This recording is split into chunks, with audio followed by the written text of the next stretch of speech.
Alright, welcome to the channel and to my first impressions of the Vallejo Xpress Color range. This will be a fully honest breakdown of the positives and the negatives and everything in between. So before you go out and buy these, be sure to watch this video and let's get into it. So all the bases are starting from a grey primer and we're applying the Xpress range without any thinning. Starting off with copper brown, looked great in the pot, had some trouble getting all the pigment mixed in as you could see on the bottom. Whenever I applied this over the base, the pigmentation was not that strong. The colour looked nice, but wasn't impressed with the coverage or the overall contrast between the higher levels and the recessed shades. Applying a second coat of this really helped with the saturation and coverage. Then we got Dwarf Skin, which looks great in the pot, actually has quite a warm colour to it. On the palette, again, looked quite saturated and quite dark, but whenever I applied this over the base, it was very, very thin. It was actually quite thin feeling as well, so under the brush. So this felt more like a wash and less like a contrast paint to me, so I wasn't overly impressed with this one and didn't see really how it would differ from using an ink. Moving on to Wasteland Brown, again looks great in the pot, had quite a rich look to it whenever I applied it over the base. Actually has quite like a yellowy greeny tint to it, which I think looks okay. You're getting reasonable contrast between the higher levels and the deeper levels, so has okay pigmentation. A second coat of this really helps and really reminds me of like a snakebite leather kind of color. Moving on to Deep Purple, wasn't too impressed by this one in the pot or on the palette, but over the base, by God, this one was class.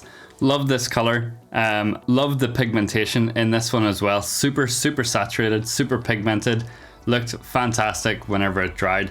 A second coat of this one I think is almost unnecessary. I think it really does boost the overall intensity of the color, but doesn't really make it pop anymore. Then we're on to Cardinal Purple, which I actually thought was more of a like crimson-y color. Whenever I applied this over the base, it is a banging magenta.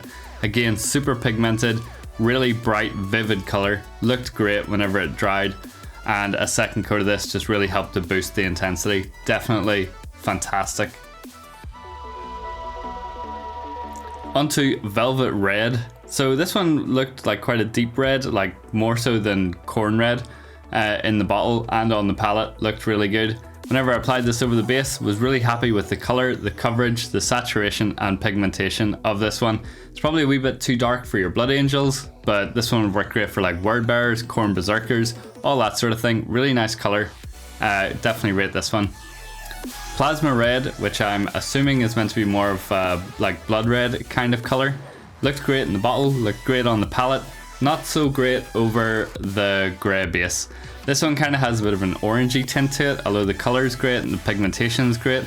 I think a second coat of this definitely helped boost that sort of red intensity and took it a wee bit further away from that orange. Mystic Blue.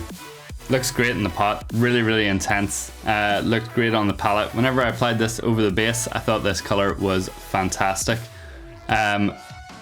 Just really clean, really nice looking blue. Thought you got good contrast between the higher levels and the recesses. Really strong saturated color. This one's actually brighter in real life than it is on camera. Then we got some Storm Blue. Again, some issues getting the pigment all mixed together in this one. Definitely did settle a bit at the bottom.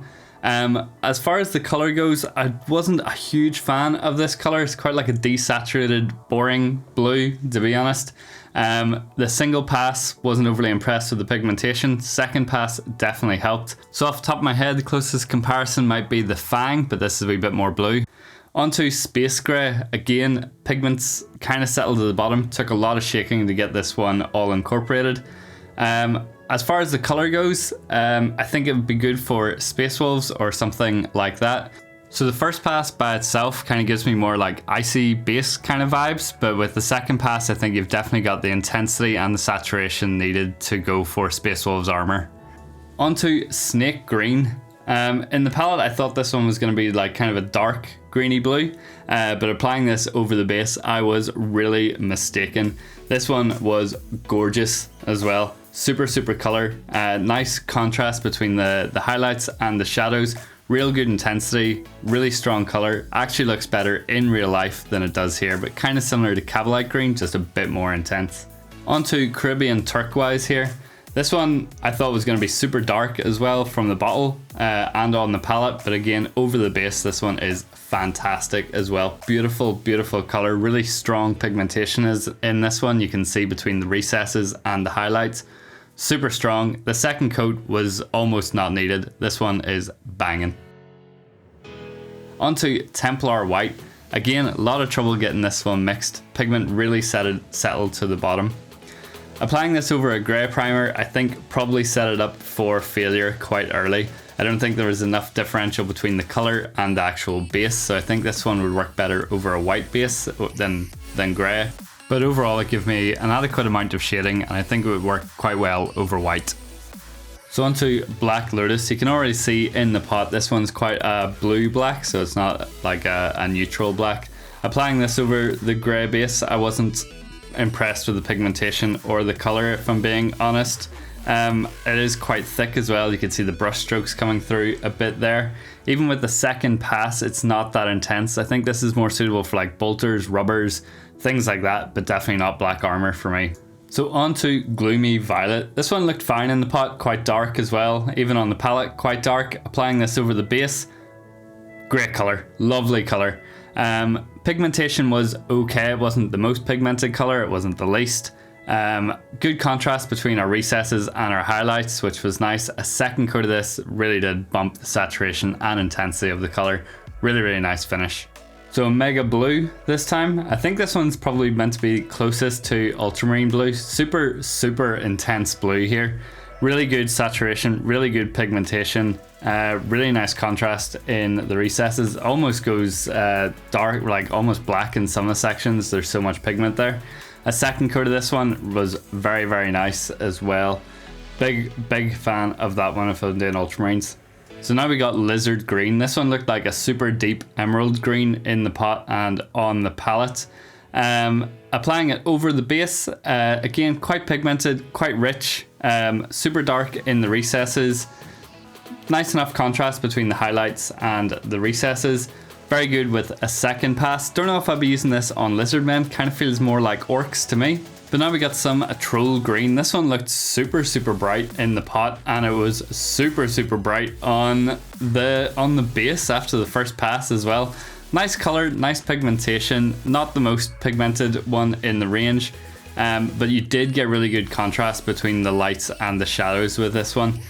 Second coat again really bumped up that saturation and intensity of the color, was very nice. Now we're on to Orc Skin, which to me, looking at the pot and looking at this on the palette and on the base, it is screaming goblin skin to me. This is all goblins. Don't think I'd be going for this on orcs. Very nice color, very nice intensity. I could actually see myself using this on plasma coils as well. Has great intensity and could definitely be applied to a number of weapons. Plague Green. I thought this one was actually quite dark. Again, had some issues getting all of the pigment mixed together. And whenever I applied this to the base, I realized that there was quite a lot of black in this as well. So it's a very desaturated green. So the pigmentation's not too bad on this one. You can kind of see we got some light patches, we got some dark patches. Overall, not too bad. Second coat really does help. I could actually see this one being used on like your orc war bosses, your Ghazghkull Thrakas, things like that. Coming in with some Martian Orange, super intense looking in the pot and on the palette.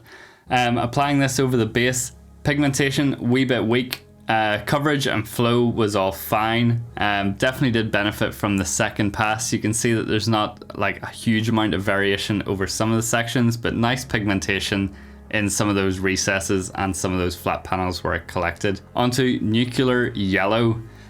This one, I actually really like this one. Again, good coverage, okay pigmentation, nice differential between the highlights and the recesses.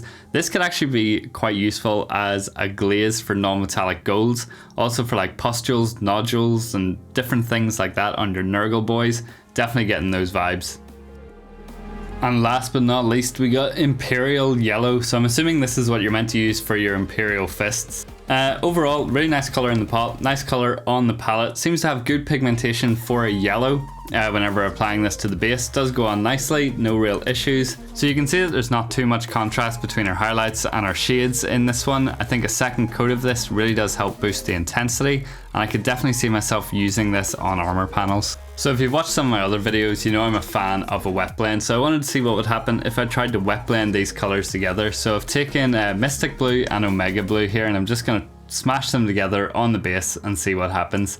Initially, it seems to work bloody well. Like, I was impressed at how quickly this gradient came together. These two colors also look fantastic together, and that gradient just so quick, just smashed them colors together. I had a wee play about with it, see if I could smooth it out some more, and it turns out I could.